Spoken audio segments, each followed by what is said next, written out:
Halo semuanya, selamat pagi, siang, sore, atau malam, kapanpun kalian menonton. Kembali lagi bersama saya, Diki Hernawan, seorang autor gabut yang nyasar ke dunia virtual. Hehe. Untuk video kali ini aku mau bahas tips menulis dari nol secara otodidak, ya. Disclaimer dulu, aku ngambil tips ini dari pengalamanku sendiri. Ya, jadi mungkin bisa berbeda dari tips-tips orang lain ya. Dan mungkin ada juga yang bisa relate atau juga enggak ya. Ini murni 100% dari pengalamanku sendiri ya. Oke, mari kita mulai. Poin yang pertama. Pertama, baca dari penulis lain lalu pelajari rangkaian kata. Nah, aku saranin aja ya. Kalau bisa sih coba deh ngambil karya dari penulis yang udah punya nama ya, siapa aja bebas gitu. Dan kalau bisa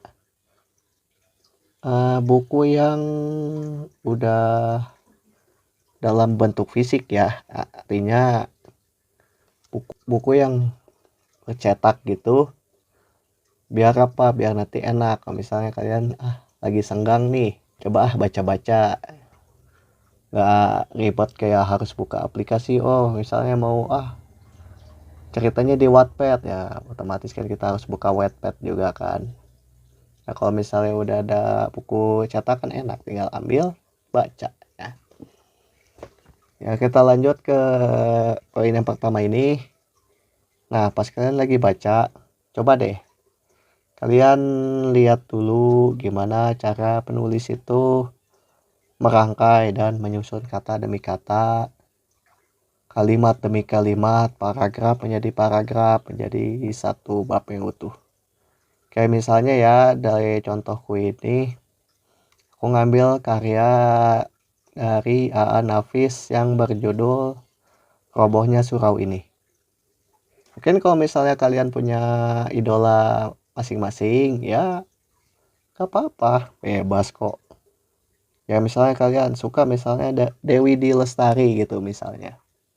Nah kalian lihat gimana cara Dewi Lestari ini ngerangkai kata terus disusun-susun gitu ya. Ya pelajarin aja dulu. Oh misalnya dia nih tipenya kayak gini dalam menyusun kata. Atau enggak misalnya kayak suka Raditya Dika misal, ya nggak apa-apa, sama itu idola kalian ya bebas, nggak usah harus sama kayak aku gitu ya, nggak perlu sama ya, nggak apa-apa, itu bebas kok. Kayak Raditya Dika itu tipenya kayak gini, tulisannya lucu misalnya, lucu dan ya mungkin gimana lah ya. Jadi balik lagi ya, pokoknya intinya sih amati aja dulu ya, amati gimana cara nulisnya itu ya. Oke, lanjut ke poin yang kedua. Tentukan gaya nulis sendiri biar nyaman. Nah kayak misalnya gini nih, taruhlah misalnya kalian udah pelajari gimana sih penulis kesukaan kalian ini ngerangkai kata ya kan.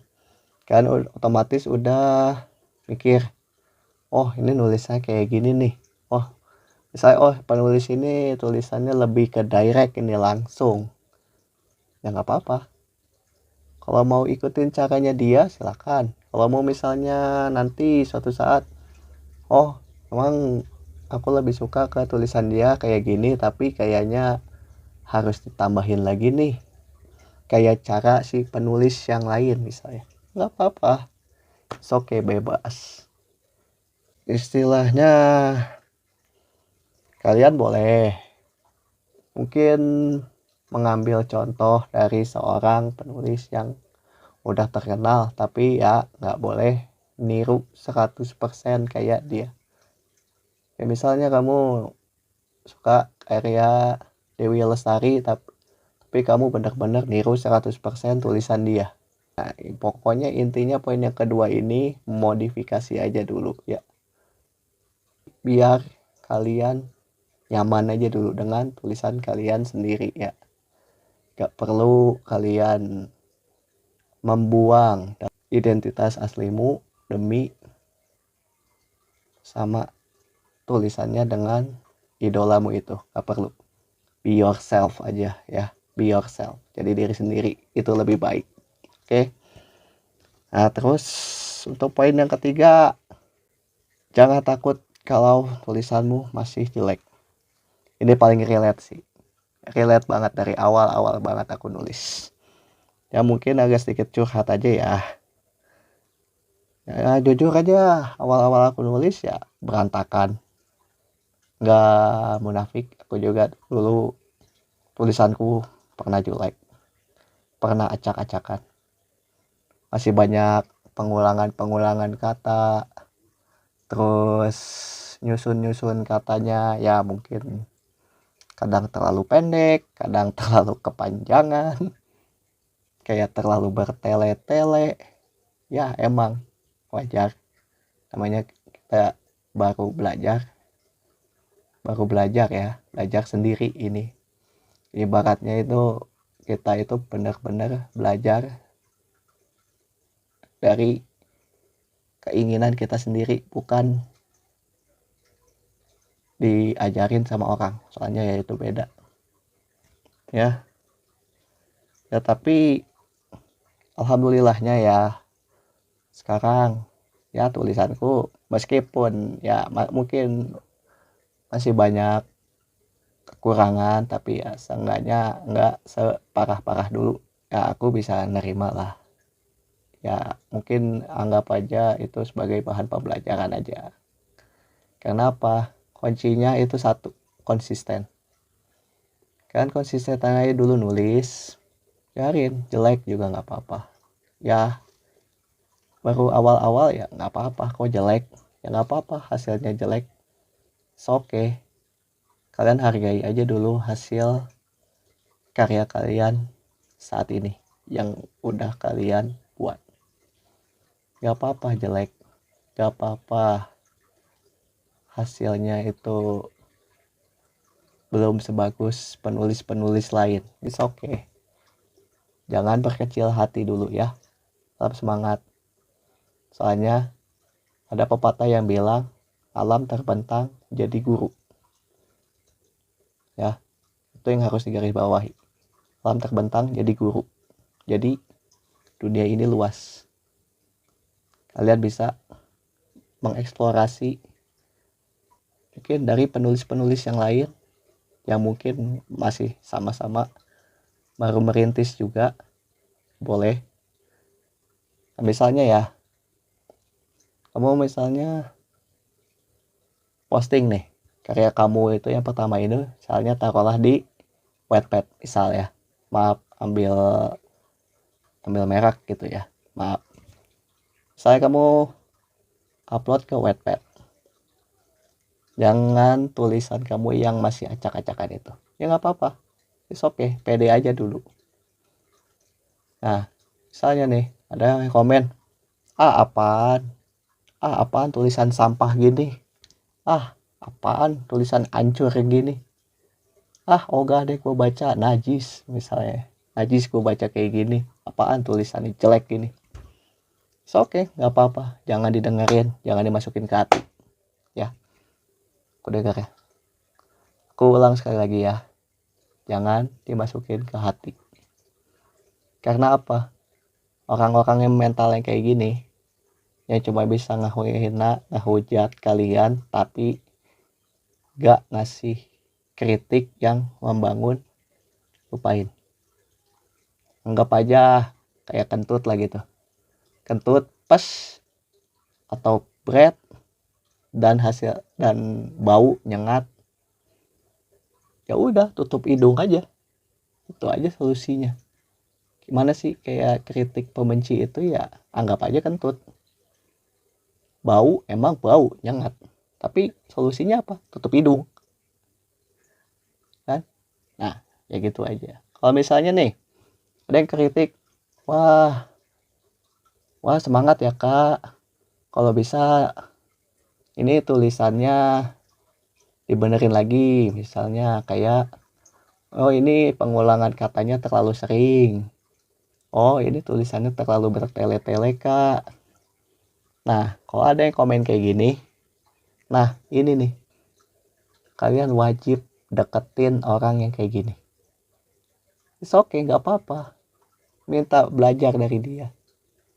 Mungkin ya misalnya dia mungkin rendah, enggak, aku masih belajar juga kok, tapi kan aku sharing pengalaman kayak gini ya, kayak aku gini ya. Nah dengerin, misalnya coba unjukin karya kamu dulu ke dia, biar dia baca full. Misalnya oh kurangnya di mana nih, oh kurangnya di bagian ini, nanti mungkin dia akan feedback. Nah orang yang suka ngasih feedback ini dengerin orang yang ngasih feedback positif. Karena apa, dia itu kalau ibarat benda ya, itu kayak tiang yang menyangga tulisan kamu ini. Mungkin bisa salah ya analogi aku ya, maaf kalau misalnya analogiku ini salah, tapi anggap aja dia ini kayak tiang yang mau menopang kamu untuk jadi nulisnya lebih baik. Oke, kamu mau menganggap dia seperti apa silakan, yang penting yang jelas orang yang ngasih komentar positif kayak gini, kritik pada siapapun tapi membangun, akan berguna ketimbang cuma kritik pedas yang bisanya mungkin cuma menghina, menyinyir, dan mungkin ngejelek-jelekin. Diamin ya, jangan malu, sayangi diri kalian, toh itu karya kalian sendiri, kalian yang buat, bukan hasil copy paste dari penulis lain ya. Nah next, untuk tips yang terakhir ini ya, tips keempat, buat draft tiap chapter di buku catatan. Nah tips yang ini akan berguna untuk kalian yang mau atau punya niat bikin novel yang panjang, atau mungkin bisa dibilang cerita-cerita bersambung, baik itu cerita cerpen yang bersambung atau mungkin novel utuh. Kalau misalnya kalian udah punya niat ke sana, nah tulis aja dulu. Misalnya nih ya, kamu bikin chapter 1, maunya kamu ini gimana, kayak misalnya ambil contoh ya di ceritaku, misalnya ceritaku ini yang ini udah lama banget sih, udah aku tinggalin ya, mungkin nggak tahu juga, mungkin nanti suatu hari nanti akan aku remake lagi atau gimana. Misalnya nih ada satu cowok pindah sekolah sekaligus kota. Nah di hari awal itu ya mungkin kayak biasa lah, pindah sekolah, temu anak-anak baru ya kan, yang belum dia kenal. Tulis aja dulu, buat tulisnya itu nggak usah pakai dialog ya, mungkin bisa dibilang tulis aja dulu sebagai narasi ya, narasi aja dulu. Misalnya si cowok ini misalnya hari pertama dia sekolah, dia punya beberapa teman, terus nggak sengaja dia ketemu sama teman masa kecil dia, cewek misalnya ya kan ya, ini ambil kata misal masih. Nah terus ya mungkin ya karena oh kayak baru pindah, oh iya udah lama kita nggak ketemu dari SD ya, misalnya ya nggak apa-apa, tulis saja ide-ide itu di buku, tulis saja dulu sebagai gambaran kasar. Nanti pas begitu kamu mau start nulis, baik mau di laptop ataupun melalui HP, pas kamu baca lagi catatan yang kamu buat itu, nanti itu bisa di develop Serius, sumpah. Misalnya nih, kayaknya ini bagian ini hilangin aja deh, terlalu norak kayaknya. Misalnya, ini kayak bagian yang ini bagusnya agak dimodif dikit nih. Bisa, bisa. Semua kemungkinan itu ada. Yang penting apa? Kita udah tahu gambaran penuh satu bab atau chapter itu berjalan kayak gimana. Ya nggak apa-apa, tulis aja. Senora apapun, sejelek apapun, it's okay. Itu masih gambaran kasar ya. Belum masuk ke, kalau ibaratnya kayak final product. Gak apa-apa, itu masih raw sketch. Kalau ibarat gambar itu ya, itu kayak sketch aja. Anggap aja itu sketch. Nah, habis di sketch, nanti kan di line art. Nah, line artnya itu apa? Tulisan kamu yang udah kamu tulis ke laptop atau HP. Nah, ibaratnya kayak gitu aja sih ya. Ya mungkin aku meskipun penulis juga ya suka lah, banyak lah gitu teman-teman yang suka art. Bahkan desain VTuberku ini juga ngambil art juga, commission juga. Ya jadi intinya nggak apa-apa, ibaratnya kalau gambar itu ya bikin aja itu kayak sketsa, terus line art, terus jadi. Begitu juga di tulisan, begitu juga dalam nulis. Bikin dulu draft kasar bagaimana satu chapter itu berjalan, terus begitu kamu naik ke laptop, tulis tulisan yang kamu bikin dari draft, bagian mana yang mau kamu hilangin, bagian mana yang mau kamu keep tapi modif, silakan. Itu kamu sendiri yang menentukan. Kendali penuh ada di tangan kamu ya. Intinya ya, semakin kamu sering ngelakuin kayak gini, ini menurut pengalamanku pribadi ya, nanti kamu bisa loh nulis satu chapter penuh gak perlu pakai draft. Serius, sumpah. Aku dulu bener-bener paling buntu banget bikin satu chapter utuh itu. Kadang gambarannya suka kemana-mana. Nah, karena udah ada draft ini, makanya jadi lebih simple lagi ya kan. Lebih ya mungkin kalau ibaratnya ini kayak pagar gitu, biar nggak melenceng kemana-mana gitu ya. Ya mungkin semakin lama kamu misalnya ada ide, catat. Ada ide, catat. Bisa, oke, nggak apa-apa. Enjoy aja dulu. Ya pokoknya ya enjoy aja lah dalam hal menulis, jangan jadikan beban ya. Karena ya selama kita menjalani sesuatu itu dengan enjoy, dengan pikiran yang jernih, dengan tenang, insya Allah kalau menurut aku semuanya akan lancar kok. Ya mungkin segitu aja ya tips dari aku ya. Perlu diingat ya, tips ini ya sekali lagi ya aku ingetin ya. Ya tips ini berdasarkan pengalaman aku pribadi. Bukan nanya-nanya, bukan dari kelas atau seminar menulis, enggak. Ini 100% murni pengalamanku sendiri ya. Mungkin kalau misalnya ada yang mau dibenerin atau ada kekurangan atau mungkin mau berbagi pengalaman kalian selama menulis, silakan aja ya. Tulis saya di kolom komentar ya. Nanti bakal kita bahas bareng-bareng kok. Santai aja.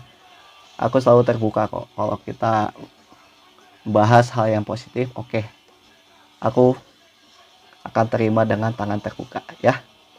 Ya, sekian untuk video kali ini. Jangan lupa like, share, dan subscribe juga kalau video ini bermanfaat ya. Dan ya mungkin cukup dulu ya, sampai di sini dulu ya.